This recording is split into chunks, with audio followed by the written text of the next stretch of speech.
Well, she's an international singer who has sung for four consecutive US presidents, from George Bush to Barack Obama, Donald Trump, and Joe Biden.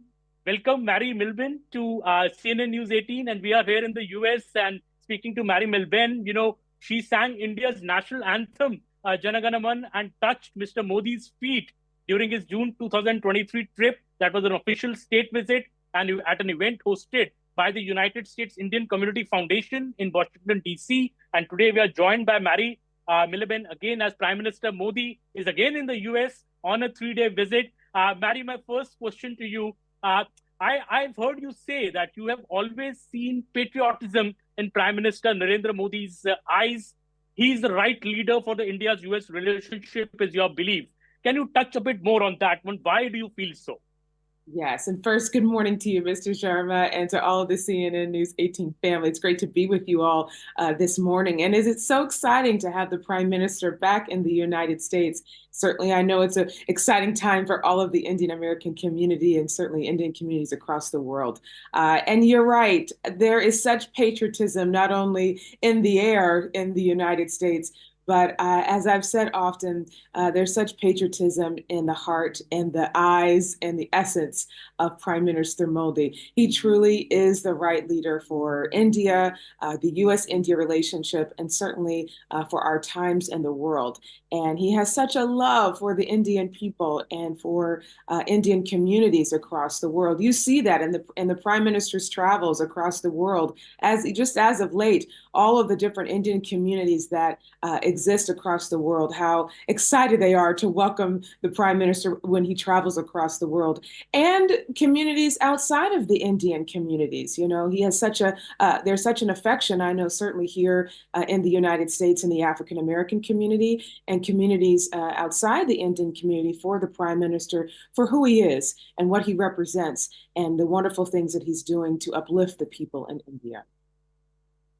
And Mary, whenever he comes to the US, be it the Howdy Modi event, San Jose, Madison Square Garden, there's always this huge excitement, especially not just among the Indian diaspora. Of course, they're always excited that Prime Minister Modi comes, but an average American also, he sees the popularity of this man. And I think Joe Biden once said that, man, you're so popular. Yeah. So what do you think is the reason for this popularity of Mr. Modi, which is, transcends the shores of India as well? Well, I tell you, the Prime Minister, now having met the Prime Minister, he is such a kind man. He's such a humble man.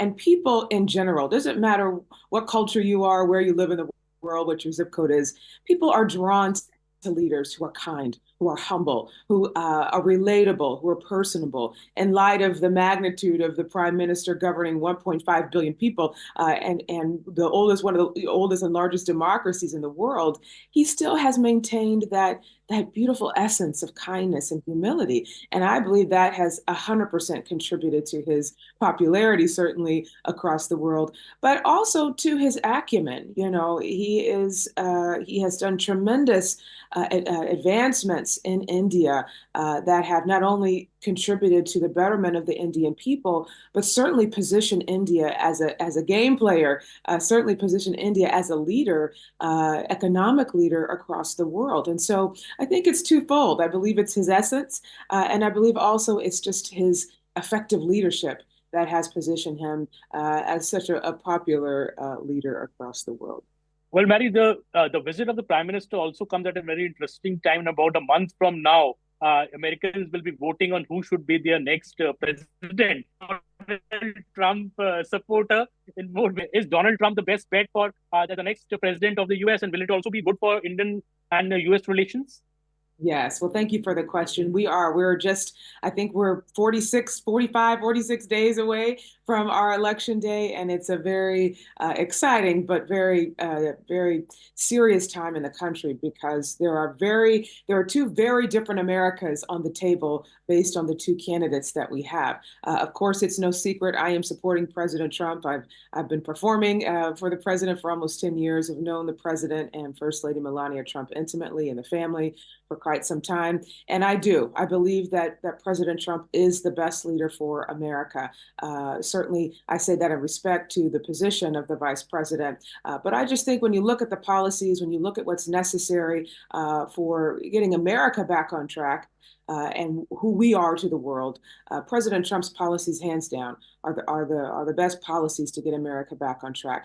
And to your point about what's best for India, yes, I believe President Trump is the right leader for America as it relates to the U.S.-India relationship. President Trump and Prime Minister Modi have and had a great relationship when President Trump was in the White House for 4 years. The policies and the approach of the Trump administration was a positive approach. There were positive policies that enabled India, that strengthened the U.S.-India relationship. And certainly that's going to be necessary going forward as we're dealing with very different dynamics across the world as compared to when the president was in the White House for his 4 years. So it's my hope the president is elected in November, and certainly on day one. That's what you're going to get with President Trump. I can't say that for the other side, but with President Trump, he has been a former president. And so he'll be able to walk into the Oval Office on day one and deliver. And that's very important right now with the challenges that we're facing in America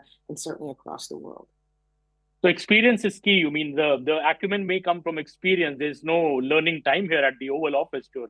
That's right. And I've said that, that exact phrase I said here recently, acumen comes with experience. And the Oval Office cannot be a classroom. So it's not a time for a candidate to walk into the Oval Office and have to spend time learning the position. And it just, we're in times that are necessary for leadership that knows what to do on day one. And that's a guarantee with President Trump.